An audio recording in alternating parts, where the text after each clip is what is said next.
오늘 말씀을 통해서 여러분들 또 큰 깨달음이 있고 말씀의 능력으로 여러분들의 영혼이 삶이 변화될 수 있는 시간이 되길 바랍니다.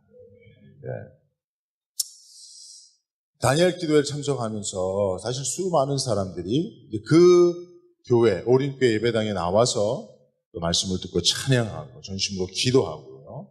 또 전국적으로 또 열방 가운데 1만 교회 정도가, 그리고 수십만 명이죠. 각 교회 30명씩만 잡아도 30만 명이잖아요. 그죠? 그렇게 동시에 그렇게 은혜를 받고 있는데 제가 좀 두려운 마음이 있는 거는, 이렇게 많은 사람들이, 많은 교회들이 많은 시간을 들여서 은혜를 받는데 변화가 안 일어나면,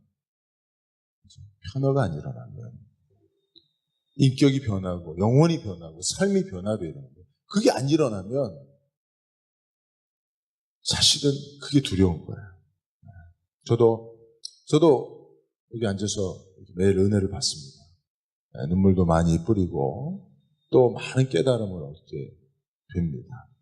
그리고 정말 마음 깊이 하나님 앞에 또 새로운 마음을 구하며 기도하고 있는데, 그리고도 변화가 되지 않으면 그게 두려운 거예요.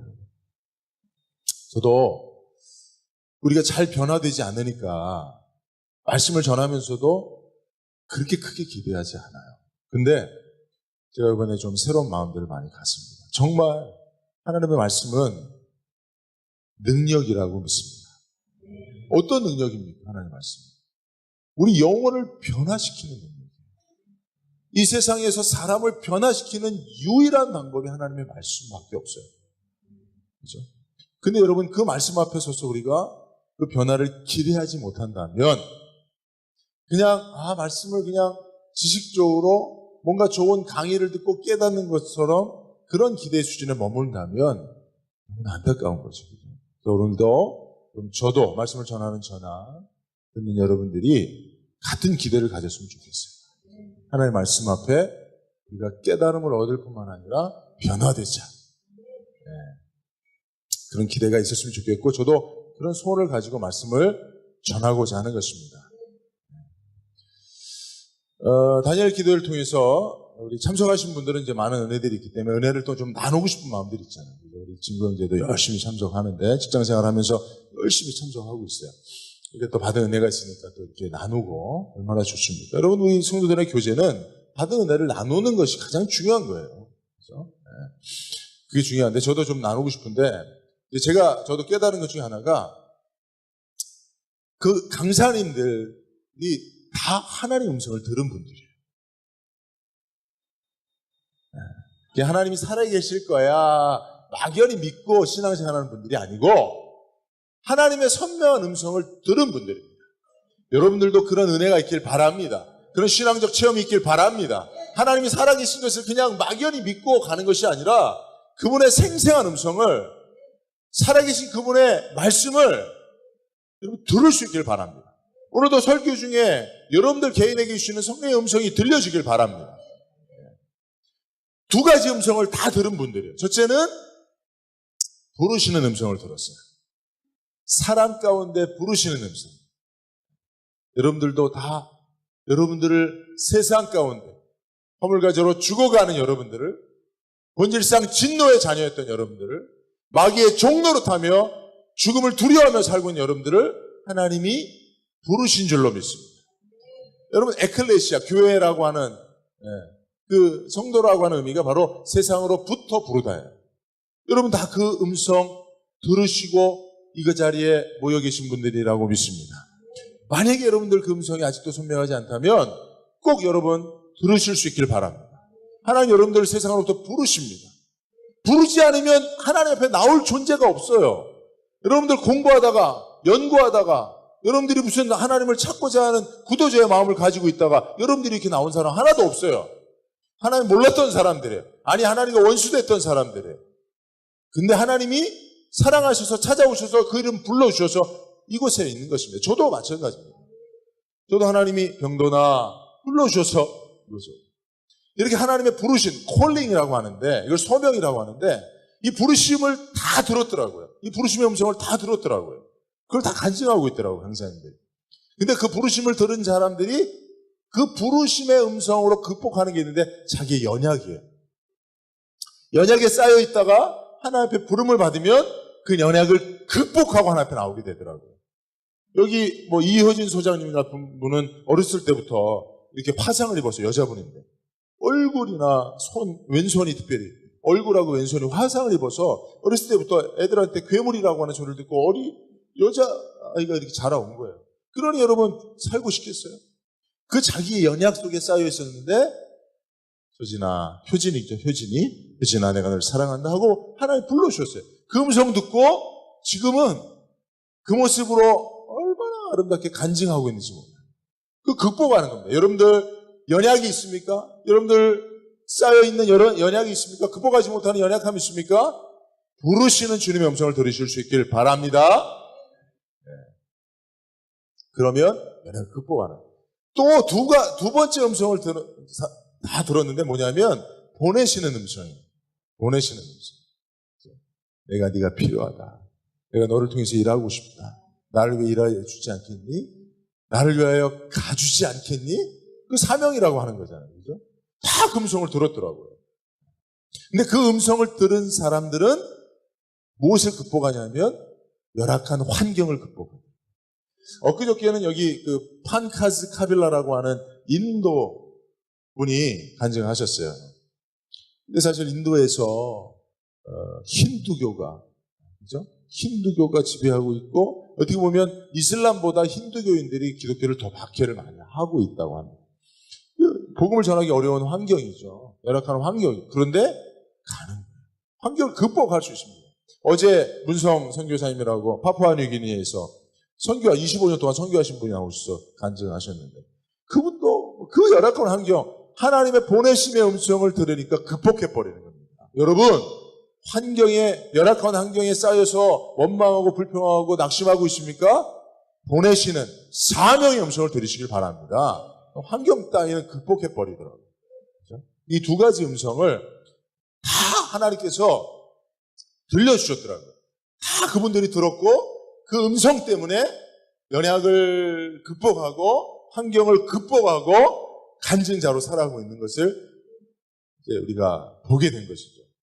여러분들도 오늘 이 설교를 통해서 두 가지 음성을 들으실 수 있길 바라요. 들으신 분들이라면 다시 재확인하는 시간이 되길 바랍니다. 사실 제가 이제 이렇게 매일 은혜를 받으면서 고민이 생겼어요. 무슨 고민인지 아세요? 제가 이제 설교자잖아요. 여러분들에게 이제 설교를 해야 되는데 하나님 앞에 묻는 거죠. 하나님 제게 말씀을 주사 우리 성도들에게 설교를 할 수 있도록. 그래서 제가 지난주에 이제 자기 부인이라고 하는 설교를 하고 그래서 좀 시리즈에 대한 설교를 하려고 하는데 계속 하나님께서 계속 말씀을 주시는 거예요. 더 좋은 말씀들을 전할 수 있도록 그 마음속에 자꾸 그런 마음들을 주셔서 사실 오늘 설교도 이미 설교를 하나 끝내고 원고를 다 마쳤는데 또 하나님께서 기도하는 가운데 은혜를 주셔서 다시 준비해서 여러분들에게 전하는 말씀입니다. 저는 그래서 매일같이 여러분들 일주일에 한 번이 아니라 한 이틀에 한 번씩 왔으면 좋겠습니다.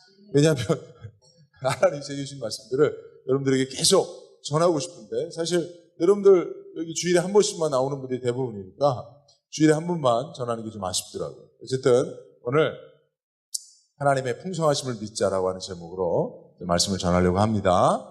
이런 풍성하신 하나님을 만나실 바랍니다. 그분의 풍성하심 가운데 주시는 말씀을 들으실 수 있길 바랍니다.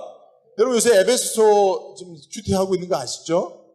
여러분 매일같이 하나님의 말씀을 읽고 그 말씀을 묵상하고 그 말씀대로 살려고 하는 노력이 있지 않으면 절대로 여러분 우리는 하나님의 백성답게 살 수 없어요. 여러분 그거 해야 됩니다. 여러분 누가 하라고 그러고 뭐 프로그램 하고 강조하지 않아도 여러분 그거 매일 해야 돼요. 아시겠죠? 네. 에베소 말씀을 제가 쭉 보면서 이제 많은 에베소의 말씀 가운데서 이제 은혜를 받는데 그 가운데 제 주목하여 하나님이 제게 보게 하신 눈에 들어오게 하신 말씀이 풍성함이라는 단어예요. 풍성함.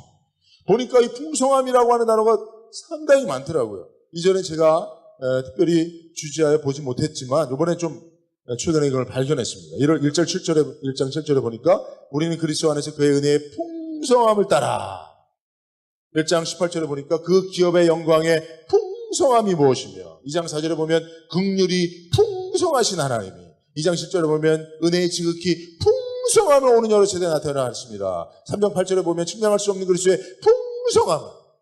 오늘 우리가 읽었던 본문 3장 16절에 보면 그 영광의 풍성함을 따라.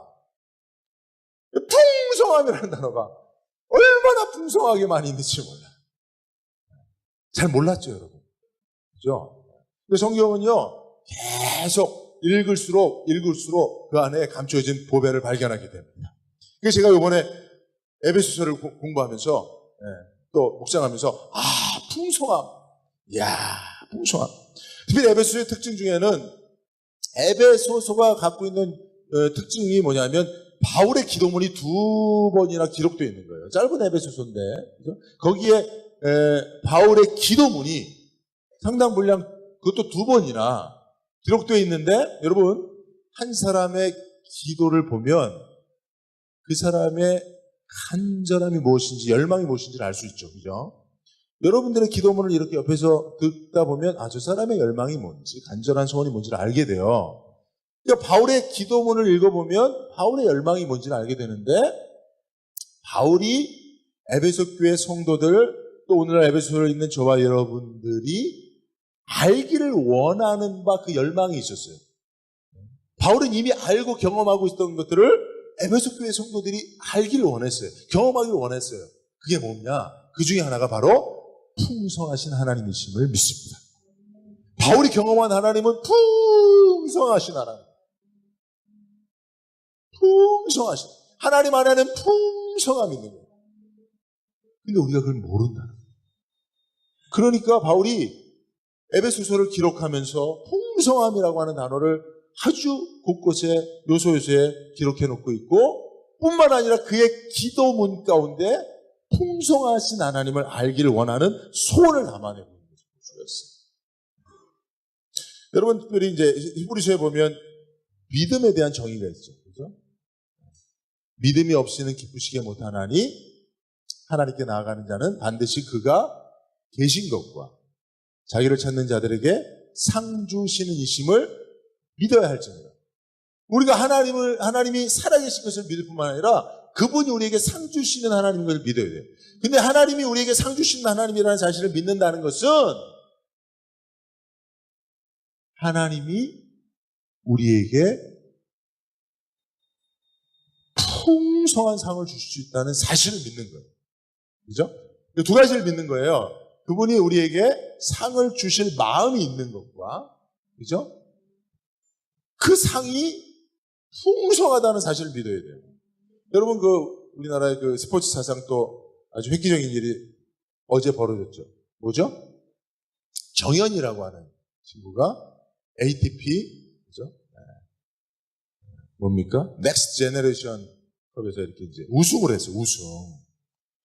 우승을 했어요. 아세요, 여러분? 16년 만에 이영택 씨가 그 ATP 대회에 우승하고 16년 만에 우승한 거예요. 근데 여러분 우승 상금이 얼마인지 아세요? 여러분들 우승한 건 관심이 없죠. 우승 상금이 관심이 있지. 우승 상금이 얼마인지 알아요? 4억 3천만 원. 4억 3천만 원. 놀래지도 않아. 그죠? 왜 놀래지도 않아? 4억 3천만 원 정도는 집에 가면 있어요, 그냥? 통장에 국민은행 통장에 4억, 신한통장에 한 5억 이렇게 있습니까? 4억 3천만 원. 그러니까 놀라운 거예요. 윈블던은 얼마인 줄 아세요? 4대 메이저 테니스 대회라고 하는 대회 중에 하나 윈블던. 왜 그런 대회들이 사람들에게 주목을 끌고 이렇게 사람들이 그 대회에서 우승하려고 하는 줄 아세요? 우승 상금이 윈블던은 30억이에요, 올해는. 올해 30억이었어요. 테니스 경기에서 우승 한 번 하면 30억 버는 거예요. 여러분 평생 30억 꿈도 못 꾸는 그 돈을. 여러분 그러니까 여러분 하나님 우리에게 상 주실 때 하나님이 상 짠짠해. 오늘도 여러분 우리가 야외에 가서 게임도 하고 또 상품도 있을 줄로 알지요. 기대 안 하죠 여러분? 그죠? 만약에 여러분 이번에 가서 야외에 가서 게임에서 상품으로 금 반지 한 서너 돈씩 다 준다 그러면 여러분 하여튼 가겠죠. 그죠? 여러분, 하나님에 대해서 우리가 하나님을 믿을 때, 하나님 우리에게 상을 주신다는 사실을 믿을 때, 그분이 풍성한 가운데 우리에게 상을 주신다는 사실을 믿어야 되는 거예요. 그죠? 이 믿음이 하나님을 기쁘시게 한다는 거예요. 하나님은 그래서 우리가 하나님을 믿을 때 하나님의 풍성하심을 믿기를 원하세요. 그게 그 믿음이 하나님을 기쁘시게 한다니까요. 여러분, 광야에서 하나님이 이스라엘 백성들에게 만나와 메추라기를 매일같이 조금 주셨어요. 매일 먹을 거를 주셨죠. 그죠? 6일째는 이제 주일날, 안식일날을 위해서 이틀치를 주시고, 월요일부터 그 안식일 전까지는 매일매일 먹을 것만 주셨어요. 왜 그런지 아세요? 왜 그런지 아시냐고요. 여러분, 이왕이면 그냥 일주일치, 한 달치, 아니면 1년치 주시면 되잖아요. 근데 왜 매일매일 먹을 것만 주셨을까요? 여러 가지 이유가 있겠지만, 물리적인 이유도 있죠. 이스라엘 백성들이 광야 생활을 이동 생활을 하고 있으니까 많이 한 달치 주고 끌고 다녀야 되잖아요. 보관도 어렵고. 그런 것도 있지만 사실은 그거보다 더 중요한 의미가 뭐냐면 이스라엘 백성들로 하여금 하나님을 믿는 믿음 가운데 하나님은 우리에게 매일같이 필요를 채워주시는 그런 하나님이라는 사실을 믿기 원하는 거예요. 그리고 그 하나님이 40년을 하루같이 변화되지 않는 마음으로, 그죠? 그 하나님의 손에는 40년 동안 이스라엘이 먹을 200만 명이 먹을 것들을 공급할 수 있는 풍성함이 있고, 그 마음에는 40년을 하루같이 매일같이 변화되지 않는 마음으로 이스라엘을 필요를 공급하시는 그 사랑의 마음이 있다는 두 가지를 하나님이 있기를 원하신 거예요. 그죠? 그러니까 이 믿음을 우리가 있어야 됩니다. 이 세상을 살아가면서 여러분, 우리가 이 믿음을 가지고 하나님 앞에 나갈 때 하나님을 기쁘시게 하는 것인 줄로 믿습니다. 특별히 그 하나님의 마음, 오늘도 내일도 모레도 내 인생의 필요를 매일같이 채워주시길 원하시는 그 하나님의 풍성한 마음, 여러분 이 마음을 알아야 되는 거예요. 믿어야 되는 거예요. 그래 하나님 기쁘시게 하는 거예요. 그렇지 않으면 그냥 금수저 물고 태어난 버릇없는 재벌 아들밖에 안 되는 거예요. 근데 우리가 매일같이 일용할 양식을 구하며 그 하나님 믿고 나아갈 때 그런 믿음을 가져야 되는 것입니다. 제가 사실은 이제 지난 주간에도 이렇게 기도하면서 생각해 보니까 하나님이 저와 우리 교회에 주신 것들 가운데 잃어버린 게 너무 많더라고요. 참 가슴 아프고 슬픈 일입니다. 제가 이제 이 생각만 하면 참 눈물이 많이 나는데 하나님이 주신 것들 가운데 잃어버린 것들이 너무 많다. 그만큼 하나님 많이 주셨죠. 근데 많이 잃어버렸어요. 이제 저는 그렇게 생각해요. 제가 잃어버렸다고 생각하고 참 후회도 되고 가슴 아프고 그런데 그 왜 잃어버렸을까? 두 가지 이유가 있더라고요. 하나는 교만이에요. 그 하나님이 정말 좋은 것들을 많이 주셨는데 더 주실 거라는 거예요. 더 풍성함이 하나님이 있다는 사실을 잊어버리고 교만해지더라고요. 집 나간 탕자가 똑같은 거예요. 아버지한테 재산 받아서 이제 아버지한테 난 다 받았어. 상속 다 받았어. 이제 이거 가지고 써야지. 내가 내 거니까. 그리고 세상에 나가서 다 허랑방탕에 다 소비했잖아요. 근데 그때 뭘 깨달았습니까? 아버지 집에는 여전히 많은 것이 있어서 모든 품꾼들을 먹일 것도 있구나. 그렇구나. 내가 아버지한테 졸라서 받은 이게 전부가 아니구나. 아버지는 풍성하신 분이구나. 그걸 깨달을 때 다시 아버지 밑으로 들어갔잖아요. 우리가 그래요. 하나님으로부터 뭔가 받으면 그게 전부인 줄 알고 이제 내가 하나님 앞에 다 받았어, 복 받았어. 그리고 교만해져요. 근데 여러분 보십시오. 메이저리그에 연봉 100억씩 200억씩 받는 사람이 열심히 훈련하고 열심히 공 던지고 열심히 게임하죠. 왜 그런 줄 아세요? 또 FA 자격이 얻으면 더 많은 돈을 자기가 받을 수 있다는 그 풍성함에 대한 기대가 있어서 그래요. 그거 없으면요 금방 교만해집니다. 우리도 마찬가지예요. 하나님의 손에 우리에게 주실 풍성함이 있다는, 그리고 그 하나님의 손에 있는 것보다 더 풍성함이 하나님 마음에 있다는 사실을 알면 우리가 작은 거 하나 받았다고 교만하지 않아요. 근데 저는 교만했었던 거예요. 두 번째는 낙심이에요. 낙심. 하나님이 주신 것들을 잃어버린 이유 중에 하나가 낙심이더라고요. 더 이제 하나님이 우리에게 더 부어실 거라고 하는 기대를 못 갖는 거죠. 이제 더 이상 끝이구나라고 하는 이런 마음들이 올 때가 있어요. 공급이 끊어졌다라고 생각될 때가 있어요. 그때 낙심하게 됩니다. 그러면 정말 하나님 주신 것들도 잃어버리게 되는 거예요. 사실 여러분, 가나안 입성을 앞둔 이스라엘 백성들이 왜 낙심했습니까? 더 이상 하나님께서 저 안악자손들을 통해서 이제 우리가 가나안에 입성하게 되면 우리는 다 메뚜기처럼 죽게 된단 말이죠. 메뚜기 영성이 들어온 거예요. 그래서 자기들은 하나님이 예비하신 것들이 이제 저 안악자손들과의 전쟁을 통해서 우리가 다 그게 끊어질 거라고 하는 낙심이 들어온 거예요. 여러분, 그래서 우리가 인생을 살아가는 가운데 여러분, 그런 낙심이 찾아올 때가 있어요. 그때 우리가 붙잡아야 될 게 하나님의 풍성하심을 믿는 믿음인 줄로 믿습니다. 이걸 붙잡아야 돼요. 아브라함이 그랬거든요. 아브라함, 여러분 생각해 보세요. 여러분, 하나님이 아브라함에게 복을 주셨어요. 그죠? 근데 그냥 복이 아니라 복에 근원된 복을 주셨어요. 그죠? 네.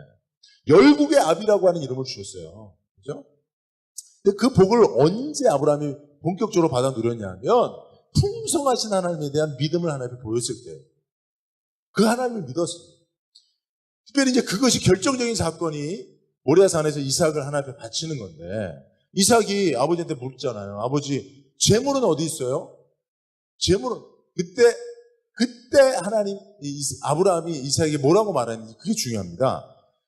창세기 22장 7절에 8절을 보면 이삭이 그 아버지 아브라함에게 말하여 이르되 내 아버지여 하니 그가 이르되 내 아들아 내가 여기 있노라. 이삭이 이르되 불과 나무는 있거니와 번제할 어린 양은 어디 있나이까. 아브라함이 이르되 내 아들아 번제할 어린 양은 하나님이 자기를 위하여 친히 준비하시리라. 할렐루야. 우리가 준비하지 못해도 하나님이 준비하신다는 거예요. 여호와 이레 하나님은 풍성하신 하나님이기 때문에 친히 하나님을 위해서도 무엇인가 준비하실 수 있는 분이라는 거예요. 그리고 그 준비가 있다는 거예요. 그걸 믿는 겁니다. 자기 손에 있는 것보다 하나님은 더 좋은 것으로 준비하고 계시다는 사실을, 그러니까 기꺼이 자기 손에 있는 귀한 걸 하나님께 드릴 수 있는 믿음이 여기에 있는 거예요. 이 믿음을 하나님께서 아브라함에게 확인하고 싶으셨고, 그 모리아산상의 그 사건을 통해서 아브라함은 그 믿음을 하나님 앞에 보였어요. 이것이 하나님을 기쁘시게 했어요. 그래서 하나님은 아브라함에게 아브라함의 복을 주신 거예요. 복에 근원된 복을 준 줄로 믿습니다. 창세기 22장 말씀을 조금 더 읽어드릴게요. 여러분 잘 보세요. 사자가 이르시되 그 아이에게서 내 손을 대지 말라. 그에게 아무 일도 하지 말라. 내가 내 아들 내 독자까지도 내게 아끼지 아니했으니 내가 이제야 네가 하나님을 경외하는 줄 아노라. 그러니까 하나님이 아브라함의 그 모습을 통해서 네가 이제 나를 경외하는 줄 아노라. 네가 나에 대한 어떤 믿음을 가지고 있는지 내가 이제 확인했다는 거예요. 그 믿음이 뭡니까? 여호와 이레 하나님에 대한 믿음이죠. 하나님이 풍성하신 하나님이라는 사실이죠. 내 독자 하나밖에 없는 것을 가장 귀한 것을 하나님께 바쳐도 더 풍성한 것을 하나님 주신다는 사실을 믿는 믿음이에요. 그 믿음을 보이니까 그 믿음을 확인한 하나님께서 16절 이하에 이렇게 말합니다. 이르시되 여호와께서 이르시기를 내가 나를 가리켜 맹세하노니 내가 이같이 행하여 내 아들 내 족다도 아끼지 아니하였은즉 내가 내게 큰 복을 주고 내 씨가 크게 번성하여 하늘의 별과 같고 바다의 모래와 같게 하리니 내 씨가 그 대적의 성문을 차지하리라. 또 내 씨로 말미암아 천하 만민이 복을 받으리니 이는 내가 나의 말을 준행하였습니다 하셨다 하니라. 할렐루야. 아브라함이 하나님의 풍성한 창고를 열 수 있었던 이유가 바로 이 믿음을 하나님께 보인 겁니다. 여러분들에게도 하나님이 예비하신 여호와 이레의 풍성한 축복이 있음을 믿습니다. 그 창고의 문을 여시길 바랍니다. 아브라함 같은 이 믿음을 보이시고 그 믿음을 인정받으시고 그 창고의 문을 열어 하나님이 쌓을 것이 없도록 여러분들에게 복을 주시는 그 경험을 하시기를 바랍니다. 오늘 하나님 에베소서에도 바울은 그걸 계속 얘기하고 있는 거예요. 저도 여러분들과 이 하나님의 풍성하심을 오늘 말씀을 통해서 정말 붙잡기 원하는 거예요. 믿기 원하는 거예요. 그리고 믿음을 하나님 앞에 고백하고 아브라함 같은 복을 누리기를 원하는 것입니다. 근데 하나님의 풍성함에 있어서 우리는 두 가지를 믿어야 됩니다. 풍성하신 하나님을 믿을 때 두 가지를 믿어야 되는데, 첫째는 사랑이 풍성하신 하나님을 믿어야 돼요. 자, 따라합니다. 사랑이 풍성하신 하나님을 믿자. 예, 사랑이 풍성한 하나님을 믿어야 되는데 18절, 19절 보면 능히 모든 성도와 함께 지식에 넘치는 그리스도의 사랑을 알고. 지식에 넘치는 그리스도의 사랑이 뭡니까? 우리가 이제 생각하는 사랑들이 있잖아요. 사랑의 수준들이 있잖아요. 그죠? 그걸 뛰어넘는 거야, 하나님 사랑이. 그만큼 하나님 사랑은 풍성하다는 거예요. 그 너비와 길이와 높이와 깊이가 어떠함을 깨달아 하나님의 모든 충만하신 것으로 너에게 충만하게 하시기를 구하노라. 아는 만큼 받아 누리는 거예요. 그걸 깨달아 하나님의 모든 충만하신 것으로 너에게 충만하게. 우리가 하나님의 사랑을 아는 만큼 경험하게 되는 겁니다. 하나님의 풍성하심을 믿고 따르는 만큼 하나님의 풍성하심이 우리 삶에 채워지는 거예요. 하나님이 인색하다고 믿으면 하나님은 인색하신 분으로 우리 삶에 역사하실 수밖에 없는 거예요. 그러니까 하나님의 풍성함을 우리가 믿어야 되는데, 특별히 그 사랑의 풍성함을 믿어야 돼요. 근데 그 이제 하나님의 사랑이 우리에게 나타날 때 두 가지 통로로 나타나는데, 하나는 은혜와 긍휼이에요. 은혜와 긍휼이에요. 그렇죠? 네. 그래서 여러분, 에베소서를 보면 하나님의 사랑에 기초한 은혜의 풍성함, 긍휼의 풍성함이라고 하는 표현이 많이 나와요. 1장 7절에도 보면 우리는 그리스도 안에서 그의 은혜의 풍성함을 따라 그의 피로 말미암아 곧 죄의 사함을 받았느니라. 2장 4절에도 보면 긍휼이 풍성하신 하나님 우리를 사랑하신 그 큰 사랑을 인하여. 그러니까 하나님의 사랑이 풍성하신데 그것이 우리에게 은혜의 풍성함, 긍휼의 풍성함이라고 하는 구체적인 통로를 통해서 역사되고 있다는 것입니다. 그래서 우리는 그 사실을 믿어야 됩니다. 그렇죠? 네. 근데 여러분 보세요. 이제 좀 더 우리가 이제 하나님의 사랑의 풍성함, 그 풍성하신 하나님을 믿을 때 하나님의 그 사랑의 풍성함이 은혜와 긍휼로 우리에게 주어진다는 사실을 오늘 에베소서는 어떻게 묘사하고 있는지를 잠깐 여러분 생각해 보려고 합니다. 2장 8절에 보면 너희는 그 은혜를 인하여 믿음으로 말미암아 구원을 받았으니 이것은 너희에게서 난 것이 아니요 하나님의 선물이라. 그렇게 되어 있죠. 그죠? 그 은혜를 인하여 구원을 받았다고 그랬잖아요. 구속을 받았다고 그랬잖아요. 그죠? 1장 7절에 보면 그 은혜의 풍성함을 따라 그의 피로 말미암아 속량. 이게 이제 구속이란 말인데 속량을 받았다는 거예요. 죄사함을 받았다는 거예요. 근데 여러분 여기 속량이라고 하는 거, 구속이라고 하는 단어는 영어로는 리뎀프션이지만 이제 헬라어로는 아폴리트로비스. 예. 한번 정신 바짝 차리고 한번 읽어보겠습니다. 시작. 아폴리트로비스야. 아폴리트로비스. 근데 이게 이제 오늘 에베소서에 나오는 속량이란 표현인데, 구속이란 표현인데, 요게 이제 어떤 의미냐면, 팔려나간 노예나 전쟁 포로를 돈을 주고 되사오는 거예요. 돈을 주고 되사오는. 이게 속량이에요. 하나님이 크신 사랑의 풍성함을 인하여 은혜와 긍휼을 통해 우리를 돈을 주고 되사오셨다는 거예요. 구속하셨다는 거예요. 그 사실을 믿을 때 우리가 구체적으로 이걸 어떻게 생각을 더 깊게 해야 되냐면 우리가 죄에 팔렸단 말이에요. 근데 하나님이 값을 지불하고 우리를 사오셨단 말이에요. 그래서 해방시키셨다는 거예요. 그죠? 근데 하나님 우리에게 값을 지불하실 의향이 있으시다는 사실을 알아야 돼요. 그죠? 어떤 값이든지 다 지불할 만큼 풍성하신 사랑이 있다는 거예요. 그죠? 예수님을 값으로 지불해 주셨잖아요. 그건 뭐예요? 하나님이 그냥 그거 없이도 하실 수 있으면 있을 거예요. 근데 하나님이 그렇게 안 하시고 그냥 독생자 예수님을 값으로 지불하셨어요. 뭘 우리에게 말씀하기를 원하는 거예요? 난 너희들 사랑하는데 내 모든 것을 주어도 아깝지 않을 만큼 풍성하게 사랑한다는 거예요. 그거예요. 그걸 우리가 알아야 돼요. 이 믿음이 우리에게 있어요. 우리가 구속받았다고 하는, 죄사함 받았다고 하는 이 사실을 믿을 때 이 하나님의 마음이 우리 마음속에 와야 돼요. 그죠? 네.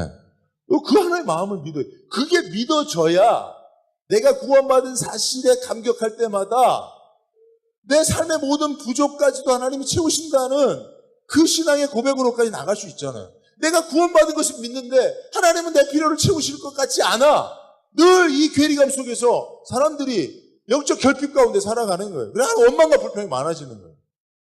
그리고 세상 의지하고 이스라엘 백성들이 가나안에 들어가서 그렇게 산 거예요. 하나님이 자신들을 구원하기 위해서, 출애굽시키기 위해서 정말 하나님이 40년을 하루같이, 그건 뭐예요? 매일같이 난 너희들을 떠나지 않고 너희들을 사랑하고 너희들의 필요를 채울 만큼 풍성한 사랑으로 너희를 구원한 하나님이다라는 사실을 그렇게 보여주셨는데 가나안에 들어가자마자, 그죠? 하나님이 우리 농사는 어떻게 하실 겁니까, 하나님? 우리 밥은 어떻게 할 거예요? 우리 애들 교육은 어떻게 할 거예요? 나 미래는 어떻게 할 거예요? 나 직장은 어떻게 할 거예요? 이러면서 바알신을 섬기고 아세라신을 섬기기 시작하는 거잖아요. 왜? 무엇을 잃어버린 거예요? 그 풍성하신 하나님에 대한 믿음을 잃어버리는 거예요. 우리가 똑같아요. 구원받았어요. 근데 그냥 구원받은 게 아니라 하나님이 예수 그리스도라고 하는 생명값을 주고 우리를 구원하셨어요. 그 정도면 우리가 하나님은 자기 독생자를 주시기까지, 자기 생명을 내기까지 우리를 사랑하시는 분이구나. 우리 필요를 공급하시는 분이구나. 그러면 이 물질 같은 거, 돈 같은 거, 건강 같은 거, 이 하나님이 얼마든지 주시길 원하시겠구나. 하나님의 풍성한 가운데 이거 문제도 아니구나. 이렇게 믿고 나가야 되는 거잖아요. 근데 그럴 때마다 이거는 누가 채우지? 이거는 어떻게 얻지? 이거 부족한 건 어떻게 하지? 이렇게 되는 거예요. 그러니까 이스라엘 백성들이 가나안에서 바알신 섬기고, 가나안 백성들이 그런 부족할 때마다, 농사가 안 될 때마다 섬겼던 방식으로 우상을 섬기기 시작하는 거죠. 우리가 세상에서 똑같이 그렇게 살고 있다는 거죠. 그 풍성한 하나님에 대한 믿음이 우리에게는 더욱 필요하다는 거예요. 여러분, 우리가 흔히 이제 그런 얘기 하죠. 지금 이전 정권이 싸놓은 똥을 다음 정권이 치고 있다고, 이런 얘기를 많이 하잖아요. 그죠? 네가 똥 싸놓고, 똥은 네가 싸고 치우는 건 내가 치우냐, 이런 얘기 세상에서 하죠. 그죠? 그죠? 실제로 그래요. 여러분, 어떤 사람은 일을 많이 만들어 놓고, 어떤 사람은 계속 그거, 뒤처리해가고, 어제도 그 광고를 하나 봤는데, 김학래, 임미수라는 부부 있잖아요. 김학래 씨가 똥 싸르고 다니면 임미수 씨가 쫓아다니면서 그 똥성을 다 치워놓고 살았더라고요. 김학래 씨가 계속 보증 쓰고, 빚보증 쓰고, 그렇고 한 60억 넘는 100억이 가까운 돈을 빚보증을 서갖고 완전히 망했대요. 그걸 다 누가?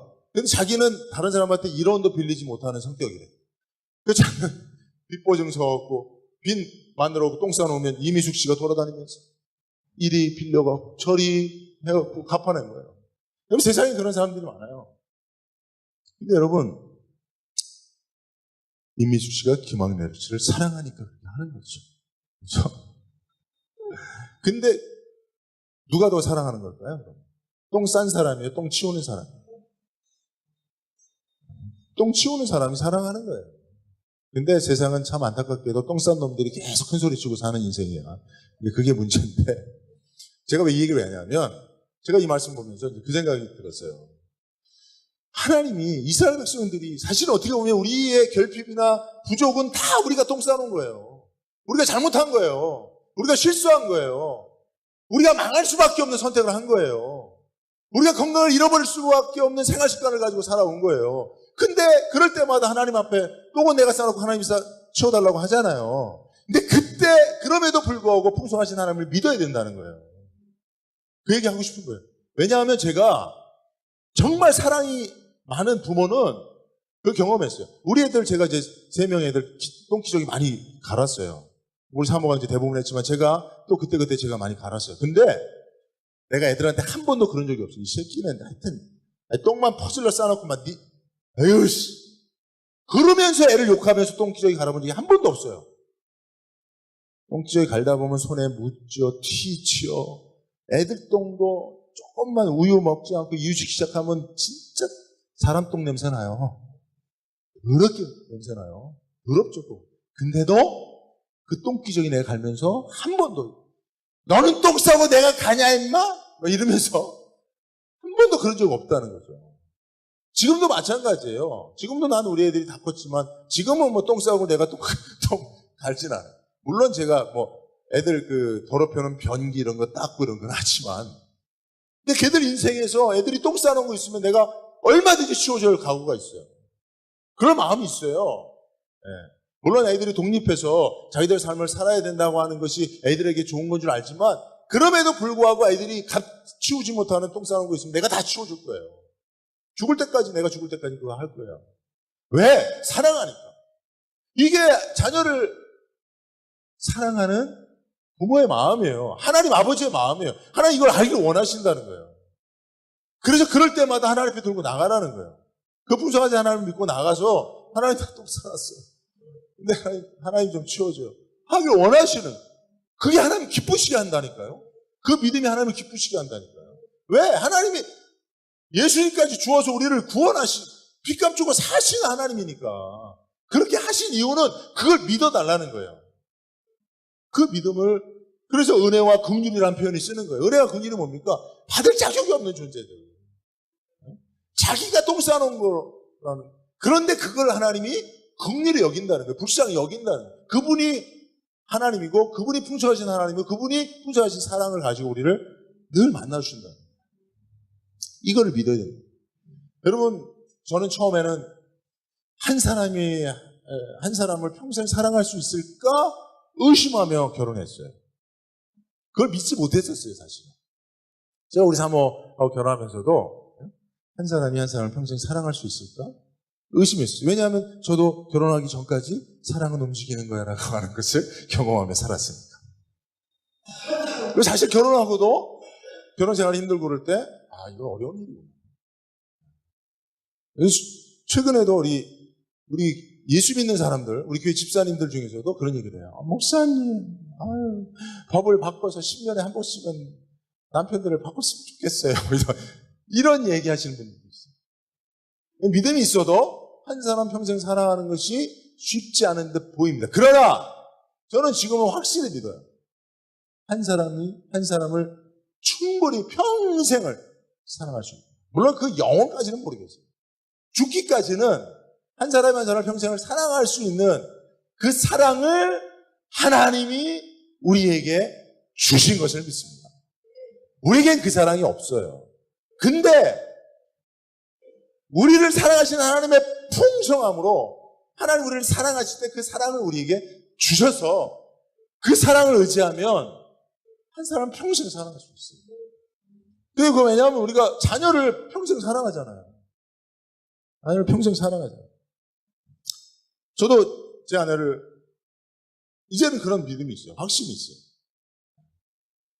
여러분, 우리가 하나님의 그 풍성한 사랑을 믿으면 이 땅에서 그 사랑을 믿는 만큼 우리도 사랑하며 살 수 있게 되더라는 거예요.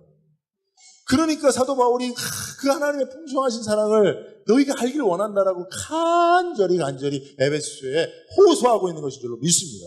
저도 여러분들에게 호소하고 있는 것입니다 라고 이 연사 외치고 있는 거죠. 자, 두 번째 하나님의 풍성하심을 믿는데 우리에게 베푸신 능력이 풍성하심을 믿어야 됩니다. 1장 19절에 보면 그 힘의 위력으로 역사하심을 따라 믿는 우리에게 베푸신 능력의 지극히 크심, 이것도 풍성하다는 거잖아요. 그죠? 하나님이 우리에게 베푸신 능력, 우리에게 주신 능력이 얼마나 크고 놀라운지, 그것이 풍성하신 하나님의 능력으로부터 우리에게 주어졌다는 사실을 알게 하시기를 구하는 겁니다. 이게 알레기 좀 잘못 제가 보낸 건데 알게 하시기를 구하는 겁니다. 이게 바울의 간절한 기도예요. 우리가 읽었던 말씀에서도 보면 3장 16절에 보면 그의 영광의 풍성함을 따라 그의 성령으로 말미암아 너희 속사람을 능력으로 강건하게. 바울의 기도에 이게 왜냐하면 바울이 경험했으니까 하나님이 우리 안에 하나님의 풍성하신 능력을 부어주셔서 그 능력의 풍성함을 믿고 우리가 행하면 정말 능치 못함이 없다는 사실 바울이 알았기 때문에 불가능을 가능케 하시는 하나님의 능력이 자기 안에 주어졌다는 사실을 알았기 때문에 에베소 성도들도 저와 여러분들도 알기를 원하신 거예요. 네, 원한 거예요. 지난 간증자 중에 조병환 박사님이라는 분이 계시더라고요. 조병환 박사님. 건대 교수님이시죠. 근데 이분이 자기 간증을 하는데 이분이 책이 꼴찌 박사야, 꼴찌. 근데 간증을 보니까 왜 그렇게 써있냐. 이분이 꼴찌야. 고등학교 3학년 때까지 꼴찌. 공부를 열심히 하는 꼴찌. 여러분, 이게 더 심각합니다. 이게 더 심각한 거예요. 공부를 안 하고 팽팽 놀고 그래서 꼴찌하면 얘는 공부만 하면 1등할 가능성이 있는 애야. 근데 그분은 공부를 열심히 하고 꼴찌하는. 그러니까 이분은 뭔가 지적 체계에 문제가 있는 거예요. 실제로 자기가 그걸 고백하더라고요. 공부 열심히 했는데 성적이 안 나와. 꼴찌야. 그러니까 이분이 그런 얘기 하잖아요. 텔레비 보면서 가족들 다 웃는데 자기는 못 웃고 있어. 이해가 부족한 거야. 지적 능력이 떨어지는 거야. 그 수학 능력이 떨어진다 그러죠, 그런 거를. 네. 받아들이는 이해력이 떨어지니까 공부는 열심히 하는데 머리에는 하나도 안 들어와. 이해가 안 되는 거죠. 근데 이분이 교수잖아요, 교수. 교수예요. 이분이 교수예요. 교수뿐만 아니라요, 우리나라 최고의 에이즈 권위자. 우리나라 최고의. 그리고 아시아 지역 무슨 이제 에이즈 그 회장, 뭐 엄청나게 높은 분이더라고. 이야, 이분이 어떻게 이렇게 됐냐면, 그냥 하나님이 하신 거예요. 하나님이 하신 거예요. 하나님이 그 마음속에 하나님의 능력, 지적 능력, 인간관계 능력, 그걸 다 부어주신 거예요. 그때마다. 풍성하신 하나님의 필요에 따라 다 부어주신 거예요. 그러니까 교수가 된 거예요. 꼴찌가 교수가 된 거예요, 여러분. 미국에 유학 가갖고 성적이 안 돼갖고 쫓겨났대. 진짜 그때 유학 갈 때까지도 머리가 아직 안 끼었더라고. 그러니까 그런 사람이 왜 또 유학을 갔는지 나는 좀 묻고 싶어. 네? 근데 유학을 가서 아이오와 대학교에 갔는데, 아이오와 맞죠? 오하이오 갔는데, 한 1년 해보니까 도저히 너는 우리 학교에 안 돼. 나가라 그래요. 그런 분이에요, 실제로. 얘가 딱 봐도 그렇게 생겼더라고. 여러분 한번 보세요. 딱 애매하게 생기셨어요. 이렇게 말씀하시는 것도. 근데 하나님이 대단한 분이에요. 지금은 무슨 NGO 활동하시는데 그분이 기금을 수조 원, 1년에. 수조 원을 움직이는 기금을 운영하는 장이더라고요.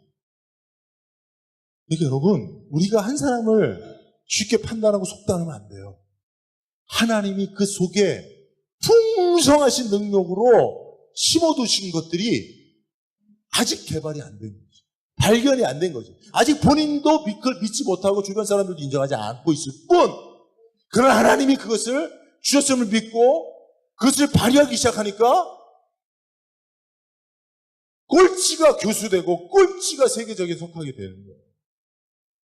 그게 어떻게 가능합니까? 하나님이 주신 능력, 그걸 믿는 믿음, 그걸 의지하고 계속 하나님 앞에 믿음으로 나아가니까 그게 가능한 거예요. 여러분, 저도 사실은 판단이 빠른 사람이, 저 사람 판단이 빠른 사람인데 이거 빨리 내려놓기로 했어요. 왜? 하나님이 감춰주신 그 능력은, 그 풍성함은 우리가 생각하는 건 이상이니까. 사실 여러분, 아이들이 최근에 이제 제가 이제 아는 분도 출산을 했는데 빨리 이제 애를 이제 사람들이 그러잖아요. 뭐 애 낳으면 어떻게 뭐 힘들어요 막 그러잖아요, 뱃속에 있어요. 근데 그때 대부분 뭐라 그래요? 아이는 뱃속에 있을 때가 최고로 좋은 거야. 애는 그냥 젖 물리면 젖 먹고 잘 때가 최고로 좋은 거야. 그런 얘기 하죠. 그건 뭐냐? 키워보니까 애가 점점 더 괴물이 돼가고 꼴보기 싫어가는 걸 보면, 그죠? 그래서 뭐 죽이고 싶은 7살 이런 얘기 나오잖아요. 네? 그런 거예요. 근데 저는 그 반대라고 생각해요. 저는 제가 생각해도 우리 아이들이 갈수록 예뻐지죠. 왜 그러냐면 제가 이번에 미국 가서도 우리 아이들에게 뭘 발견했냐면 하나님이 그 애들 마음, 그 심령 속에, 그 인생 속에 담아두신 것이 얼마나 놀라운 능력으로 존재하는지를 제가 발견하고 점점 아이들에 대한 기대가 커지는 거예요. 이제 죄송합니다. 저희 아이들 뭐 제가 뭐 할 게 없으니까, 안정할 게 없으니까. 우리 둘째 아이에게 보면, 둘째 아시죠? 뭐 공공연하게 이름을 내지는 않겠습니다. 여러분 아시죠? 이 아이가 어렸을 때부터 뭘 잘 떨어뜨렸어요. 뭐 이렇게 은재야 물 좀 떠와 그러면 떠오다 이렇게 떨어뜨려요. 뭐 밥 먹다가도 뭐 이렇게 자꾸 숟갈 떨어뜨리고 흘리고. 그래갖고 이제 저는 또 그런 꼴을 못 봐요. 그럼 야단을 쳤어요. 그러면 얘가 위축이 돼서 자기 스스로 늘 그래요. 아빠 나 수전증이 있어요. 그래서 나 이렇게 수전증이 있어서 그런 거니까 아빠 나 혼내지 말라 이러는 거예요. 그리고 자기는 나중에 아르바이트 뭐 이렇게 서빙하는 이런 거 못할 거라고 늘 그렇게 얘기하고 내가 봐도 너는 서빙하면 다 엎고 그럴 거다 이런 생각을 했었어요. 근데 요번에 갔는데 강남화수라고 하는 고깃집에서 내가 서버 오픈 멤버가 됐어. 그래갖고 이제 많은 그 멤버들이 많은 큰 고깃집이에요. 거기서 이제 아르바이트를 하는데 그래서 그 스태프들이 한 수십 명이에요. 근데 이제 오픈 멤버들을 모아서 트레이닝을 시키고 오픈을 하는데 이 트레이닝 시키다 보면 고기를 직접 다 구워줘야 돼요. 또 서빙이 이렇게 많아요. 그죠? 고깃집이니까 뭐 반찬반찬들이 많고 고기도 직접 구워줘야 되고 그 불도 막 해야 되고 불판도 해야 되고 막 계속 바꿔줘야 되고. 그러니까 저건 쟤는 못할 거야. 불판 뜨거운 거 들다가 수전 쪽으로 떨어뜨리고 그러면 어떡하나. 분명히 트레이닝 하다가 문제가 생길 거. 근데 놀랍게도 제가 한번 밥 먹으러 갔어요. 걔가 이제 며칠 일하고 돈 벌었다고 아빠 오세요. 우리 가족들 여기서 제일 비싼 데서 한번 사드릴게요. 밥 먹는데 거기 사장하고 매니저가 저를 특별히 찾아와서 은재가 일을 너무 잘해. 일하는 애들 중에서 제일 잘해. 깜짝 놀랐어요, 제가. 그래서 걔가 지금은 VIP 룸 담당이야. VIP들이 와서 룸에 들어가면 사장이 은재한테 들어가요. 작은 이야기지만 하나님이 그 안에 걔가 부족하다고 느끼는 부분이 있었지만 사실은 실전에서 하나님이 그 부족함을 극복할 수 있는 능력을 걔 안에 주셨더라고요. 잘하더라고요. 속단하면 안 됩니다, 여러분. 우리 자녀들이 가지고 있는 한계와 능력, 그거 속단하면 안 돼요. 여러분, 우리 둘째가요, 고3 때 미국 갔어요. 그래서 영어 수업을 한 번도 받아본 적이 없잖아요. 영어 수업을 한 번도 받아본 적이 없어요. 우리 친구 형제도 유학 갔다 와서 알겠지만 영어로 수업을 한 번 받아본 적이 없으니까 저는 그래서 빨리 하이스쿨을 들여보내려고 했어요. 고3 때 갔으니까. 하이스쿨 가서, 왜냐면 하이스쿨은 성적이 그렇게 중요하지 않아요.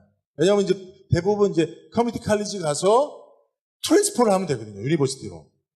대부분 유니버시티가 비싸니까 이제 사람들이 그 커뮤니티 칼리지를 가요. 근데 거기서 학점, GPA라고 학점이 좋아야 좋은 대학교를 갈 수 있거든요. 근데 하이스쿨에는 어차피 얘가 이제 하이스쿨에서 1년만 다녀서 귀를 뚫고 커뮤니티 가기를 바랬어요. 그게 제 계획이었어요. 근데 하이스쿨 가니까 안 받아줘. 그냥 안 받아준대, 나이가 많아서. 망한 거죠. 바로 커뮤니티 칼리지 가면 그때부터 GPA 학점이 나오는데 그 학점이 영어 수업을 한 번도 듣지 못한 애가 영어 수업 듣고 칼리지 가갖고 그것도 대학교인데 전문대학교나 마찬가지 가서 수업 듣고 좋은 점수 받을 수 있겠어요? 망해. 좋은 대학교 가긴 어렵겠다. 내려놓자. 근데 여러분 하나님이 그 아이 안에 주신 능력이 있더라고요. 있었어요. 걔도 절망하고 저도 낙심했어요. 근데 지금 커뮤니티 칼리지하고 이제 걔가 이제 내년에 트랜스포 하는데 올 A. 만점. GPA가 다른 애들이 깜짝 놀랄 만큼 최고의 점수를 받았어요. 네. 아멘 안 하셔도 되고요. 이게 걔가 잘한 게 아니라 제가 말하고 싶은 건 뭐냐면 놀라운 거예요. 하나님이 한 사람 안에 우리가 볼 수 없었던, 우리가 가늠할 수 없었던, 한 번도 드러나지 않았던 그런 능력을 심어주신 것이 있더라는 거죠. 이제 와서 걔가 정말 그렇구나. 나도 내 새끼인데 몰랐던 거를 보게 되는 거예요. 그게 놀라운 거예요. 걔가 좋은 점수를 받았다는 게 놀라운 게 아니고 그게 놀라운 거예요. 여러분 우리 인생이 그런 겁니다. 최소한 우리 부모가 자녀 그걸 봐줘야 돼요. 믿음을 가지고 자녀들을 봐줘야 돼요. 리더가 따르는 자들의 안에 있는 걸 봐줘야 됩니다. 우리가 함께 서로 그걸 봐줘야 돼요. 볼 때는 수전적으로 숟가락도 하나 못 들고 반찬도 매일 떨어뜨리는 하지만 그러나 실제로 그 아이 속에 하나님께서 그 일할 수 있는 능력을 주셨다는 사실을 인정해주고 기회를 주고 칭찬해주고 격려해주고 그렇게 살 수 있도록 해줘야 되는 거예요. 하나님 우리에게 주신 능력이 그렇다니까요. 그런 게 우리 안에 다 있다니까요. 그걸 우리가 알아야 된다는 거예요.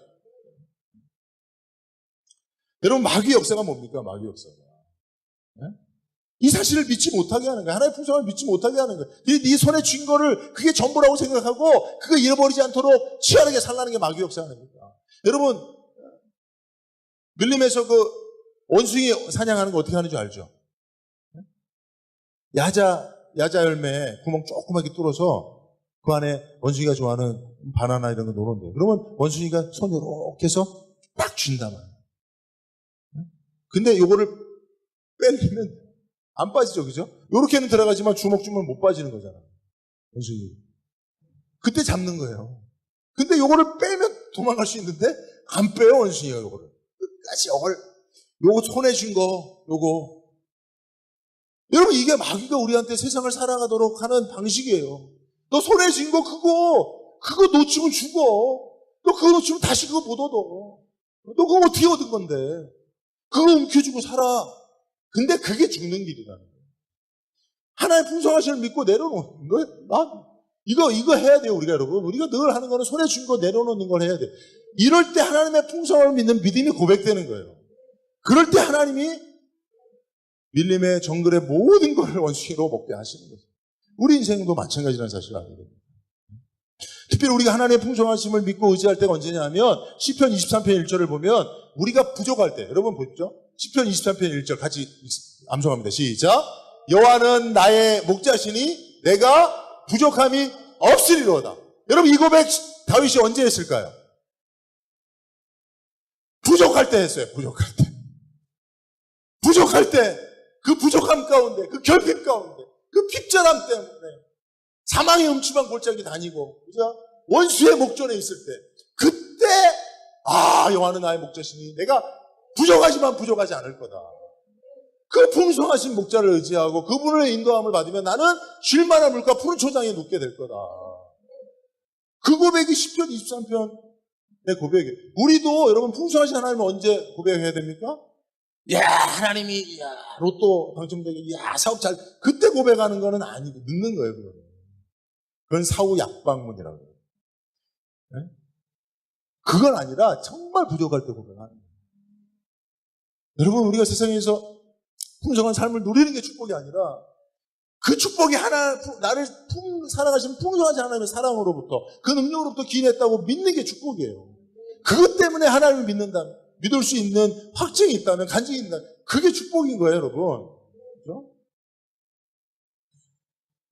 부자가 다 축복이 아닌 것을 우리가 알 수가 있죠. 그래서 여러분, 우리가 부족하다면, 우리가 지금 사망의 음침한 골짜기를 걸어가고 있다면, 지금 부족과 결핍 가운데 신음하고 있다면, 이때 우리가 이 말씀을 붙잡고 고백하자 이거예요.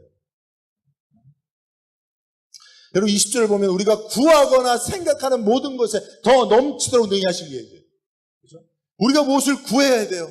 또 마음속으로 간절한 필요를 생각해요. 그때 풍성하신 하나님을 믿고 하나님의 풍성하심으로 구하는 것보다 생각하는 것에 더 넘치게 하실 것을 고백하는 거예요. 선감사하고 선찬양하는 거예요. 그게 우리에게 믿음인 거예요. 여러분, 제가 사실 이제 이 설교를 여러분들한테 하고 여러분들이 어떻게, 여러분 지난 한 주간 자기 부인에 대한 화두를 가지고 사셨습니까? 제가 지난주에 자기 부인에 대한 얘기 했는데, 자기 십자가 얘기. 정말 여러분 한 주간 동안 부인 돼야 될 자기가 뭘까? 내가 져야 될 십자가, 내가 못 박아야 될 십자가. 그거 여러분 고민하며 사셨어요? 솔직히 나 이 고민 가운데 일주일을 살았다 한번 손 들어보세요.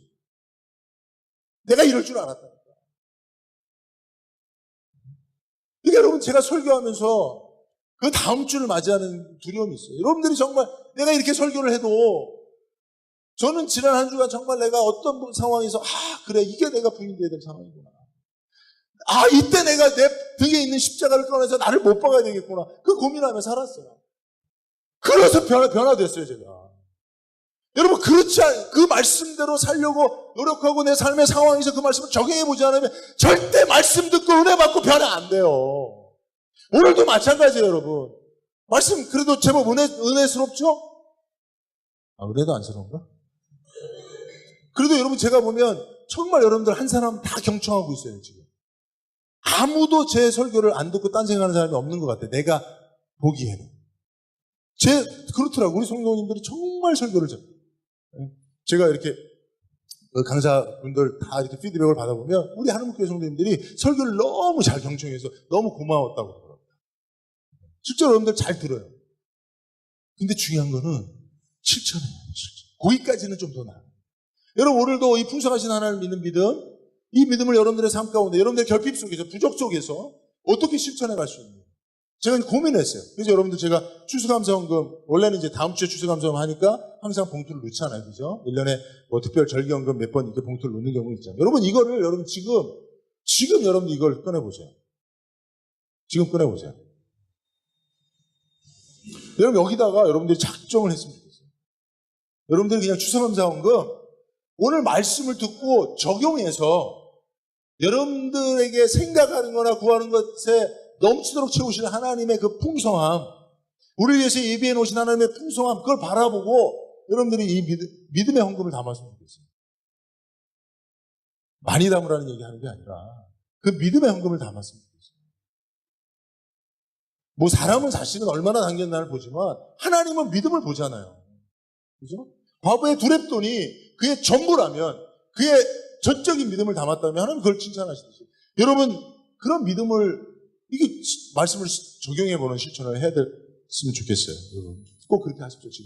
지금 여러분 담으라는 게 아니라 여러분 이걸 보면서, 헌금봉투를 보면서 지금 그 마음을 가지시라는 거예요. 아 그래, 내 하나님 앞에 이 하나님을 믿는 믿음을 담아서 헌금하자. 여러분 최소한 이게 말씀에 대한 실천 아니겠습니까? 적용 아니겠습니까? 말씀을 맺도록 할게요.